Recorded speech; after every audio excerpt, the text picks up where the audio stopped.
Hello, and welcome to Western Washington History.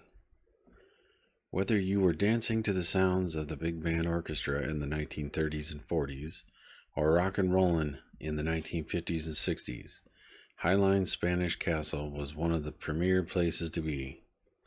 For 37 years, the youth would travel to dance the night away. The Spanish Castle, as it was more often referred to, was centrally located between Tacoma and Seattle on Highway 99 near the Kent-Des Moines Road at Midway, just outside of the Des Moines city limits. The building was a stucco-covered castle with lights on the exterior to light it up at night. The building was designed to look like an alcazar. In the Arabic language, that means a type of Islamic castle in Spain, so the Spanish castle makes sense. The name was the work of the original owners, Archie Bacon and Frank Enos.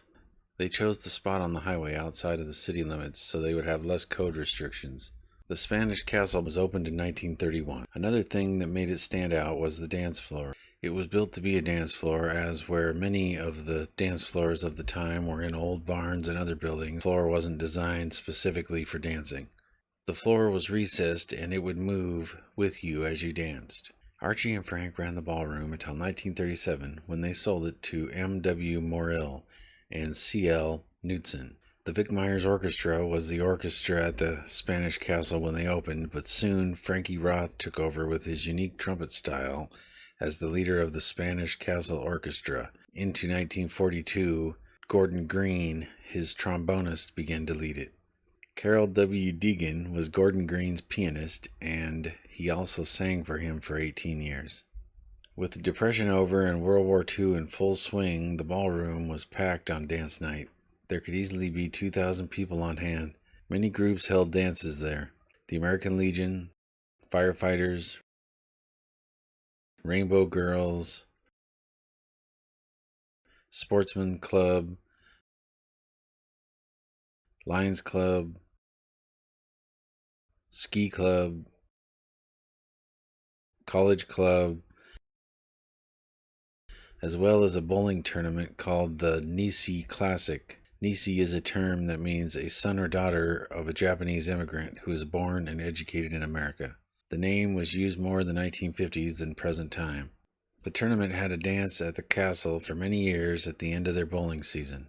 The Spanish Castle had a wild parking lot at times, drinking, sexual activity, fights, car prowls, and gang rumbles with gangs like the Gear Lords and the Sultans could and did happen. After the war business slowed down, things were not looking too good for the Spanish Castle.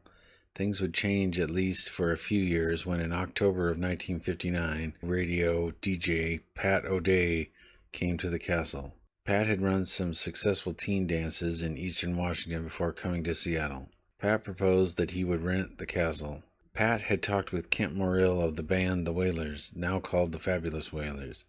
They were riding on the success of their current song called Tall Cool One, and were looking for places to play. For more on them, please watch my video on the Java Drive in Tacoma.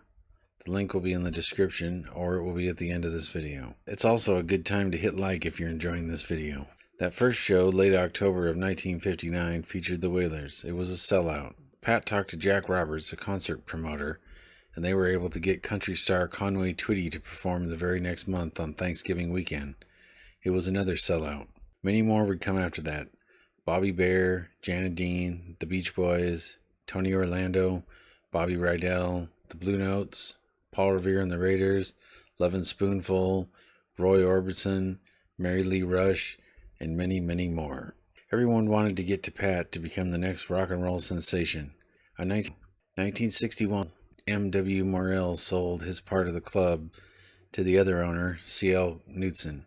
Tragedy struck that year. On a sunny Wednesday night in July, a mother dropped off her teenage daughter and her daughter's two friends across from the castle. As they tried to navigate running across the 4 lanes of highway, all holding hands, excited to see the surf band Jan and Dean, they were all 3 struck by a truck and passed away. The newspapers, who were run by old men who didn't like rock and roll music, put out a campaign to demonize the Spanish Castle for the deaths, even though they should have never been let out across the street. Attendance dropped. Parents who read the paper probably were scared to send their teenage kid there after that. To make it worse, a month later, a drunk teenage boy left the castle parking lot and ran head-on into a car. The driver of both cars were dead.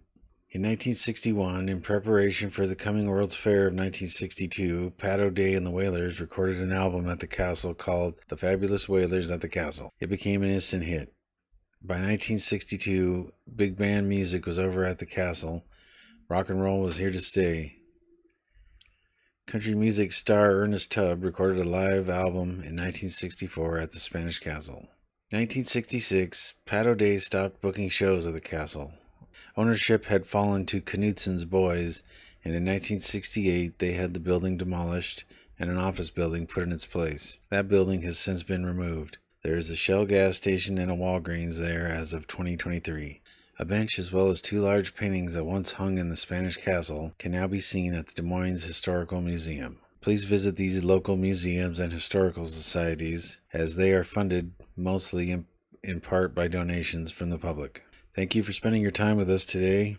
If you liked it, please give it a like. Please subscribe if you haven't. And until next time, what you do today will be history tomorrow. So make it count.